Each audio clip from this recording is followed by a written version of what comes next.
अस्सलाम वालेकुम dear student. आज हम नेक्स्ट एडवांस रिंग थ्योरी 1 का नेक्स्ट टॉपिक स्टार्ट करेंगे। जो नेक्स्ट हमने टॉपिक पढ़ना है वो हमने पढ़ना है एक थ्योरम हम डिस्कस करेंगे। तो सबसे पहले हम देखेंगे कि जो हमारे पास थ्योरम है उसकी स्टेटमेंट है a field is an integral domain. हमने प्रूफ करवाना है कि जो फील्ड होती है वो इंटीग्रल डोमेन है। तो फील्ड की डेफिनेशन भी हम पढ़ चुके हैं। तो जिसके अंदर हमने पढ़ा था एक बाइनरी ऑपरेशन के अंदर दो ऑपरेशन एग्जिस्ट करते हैं, अंडर एडिशन और अंडर मल्टीप्लिकेशन। तो वो एग्जिस्ट करें वो फील्ड तब होते हैं उसकी कुछ प्रॉपर्टीज़ थी वो हमारे पास अगर वो फुलफ़िल कर दें। तो 11 प्रॉपर्टीज़ थी जिसमें से हमने क्या किया था, एक को हमने सबसे पहले फील्ड के अंदर हमने क्या किया था, अंडर एडिशन उसको अबिलियन ग्रुप प्रूफ करवाया था। फिर फील्ड को under multiplication abelian group proof करवाया था। देन हमने डिस्ट्रीब्यूशन लॉ अप्लाई करवा दिया था। अगर ये 11 की 11 प्रॉपर्टीज़ हमारे पास एडिशन और मल्टीप्लिकेशन की फॉर्म में होल्ड करती थी तो देन हम उसको कह देते थे कि वो फील्ड है। इंटीग्रल डोमेन की भी हम डेफिनेशन पढ़ चुके हैं। हम जो इंटीग्रल डोमेन है उसकी डेफिनेशन थी हमारे पास कोई भी commutative ring no zero divisor के साथ एग्जिस्ट करे, जिसका कोई भी ज़ीरो डिवाइज़र ना हो कम्यूटेटिव रिंग का, तो वो हमारे पास इंटीग्रल डोमेन होती है। तो इसको हम डिस्कस करते हैं। इसका प्रूफ हमारे पास है।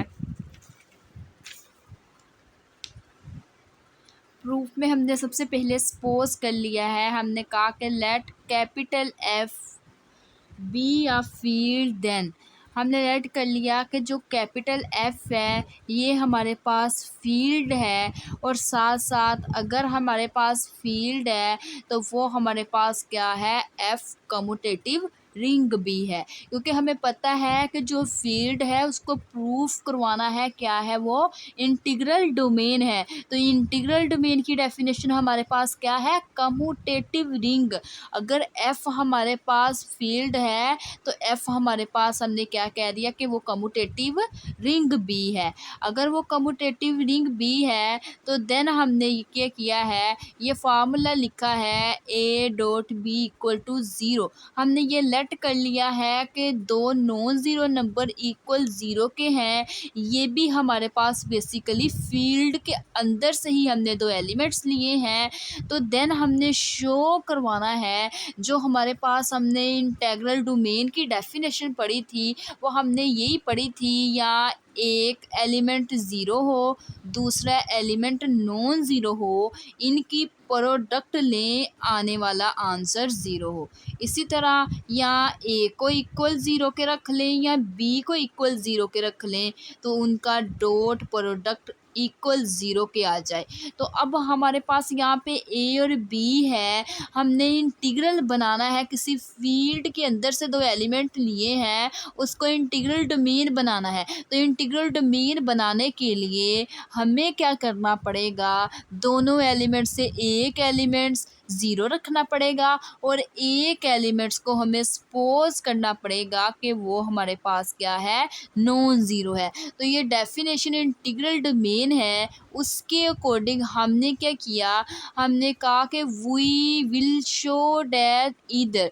तो हम शो यही करवाएंगे या इसमें से ए इक्वल टू ज़ीरो है या फिर बी इक्वल टू ज़ीरो है। दोनों ज़ीरो नहीं है बट इनमें से दोनों में से एक हम ज़ीरो रख लेंगे और एक हम एलिमेंट्स नॉन ज़ीरो एलिमेंट्स ले लेंगे। तो हमने यहाँ पे सपोज कर लिया, हमने कहा कि सपोज डैट, हम सपोज कर लेते हैं ये जो एलिमेंट ए है वो नॉन ज़ीरो है और बी इक्वल टू ज़ीरो के ही है।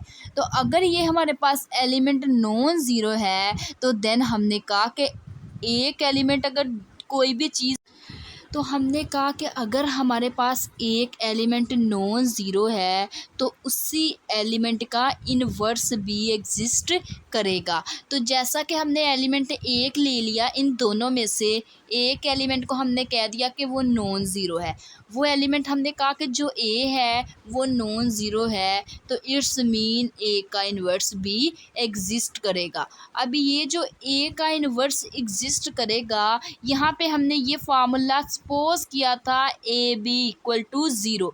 तो अब हम जो ए इन्वर्स है इसको लेफ़्ट साइड पे भी मल्टीप्लाई करवा देंगे इस फार्मूले के साथ, और राइट साइड पे भी मल्टीप्लाई करवा देंगे ए इन्वर्स को इस फार्मूले के साथ। तो सेम हमने ये फार्मूला लिखा a b equal to zero. उसके बाद लेफ़्ट साइड पे भी हमने ए इन्वर्स अप्लाई करवा दिया, राइट साइड पे भी ए इन्वर्स अप्लाई करवा दिया। यहाँ पे हम देख सकते हैं ये बी ए वाली टर्म है, ये बी ए वाली टर्म है, इन दोनों टर्म को कंबाइन कर लेंगे और बी को हमने क्या कर लिया, सेपरेट लिख लिया। कोई भी चीज़ किसी भी एलिमेंट के साथ ज़ीरो को मल्टीप्लाई करें तो आने वाला आंसर ज़ीरो आता है, तो यहाँ पे हमने ज़ीरो लिख लिया है। उसके बाद ये हम देख सकते हैं inverse under multiplication law equal to 1 के होता है।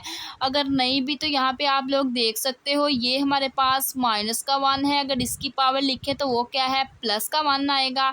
तो ये हमारे पास प्लस का 1 आ गया है, तो ये हमारे पास माइनस का है, ये प्लस का है, तो यहाँ पे क्या बच जाएगा, ज़ीरो बच जाएगा। किसी चीज़ की पावर ज़ीरो हो तो किसी भी चीज़ की हम पावर अगर लें वो ज़ीरो हो तो वो इक्वल किसके होती है, 1 की इक्वल होती है। इस तरह भी आप लोग लिख सकते हो, इसका आंसर 1 आया है। अगर आप लोग देखो तो अंडर मल्टीप्लिकेशन ये हमारे पास इक्वल अंडर मल्टीप्लिकेशन ये इन्वर्स की प्रॉपर्टी है, इक्वल 1 के होती है।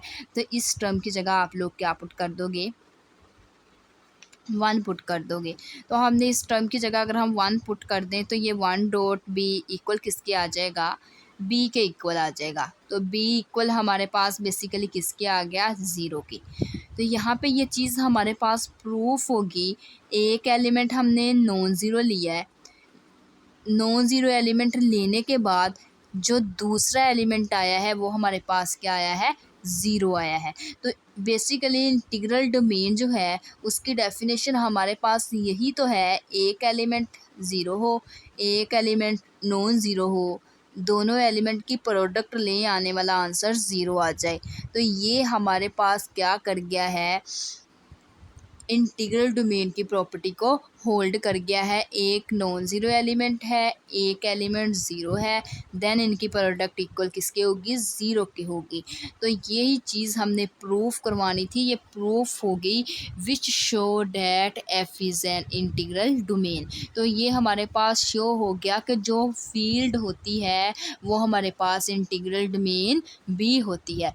ये चीज़ आप लोगों ने अच्छे से पॉइंट याद रखना है। ये हमारे पास थ्योरम है, काफ़ी जो हम एग्जांपल्स डिस्कस करेंगे उसके अंदर हम इसको नेक्स्ट जितनी भी एग्जांपल होंगी उनके अंदर ये हमारे पास थ्योरम यूज़ होगा।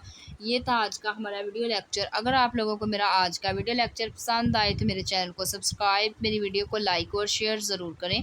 Thanks for watching. अल्लाह हाफिज़।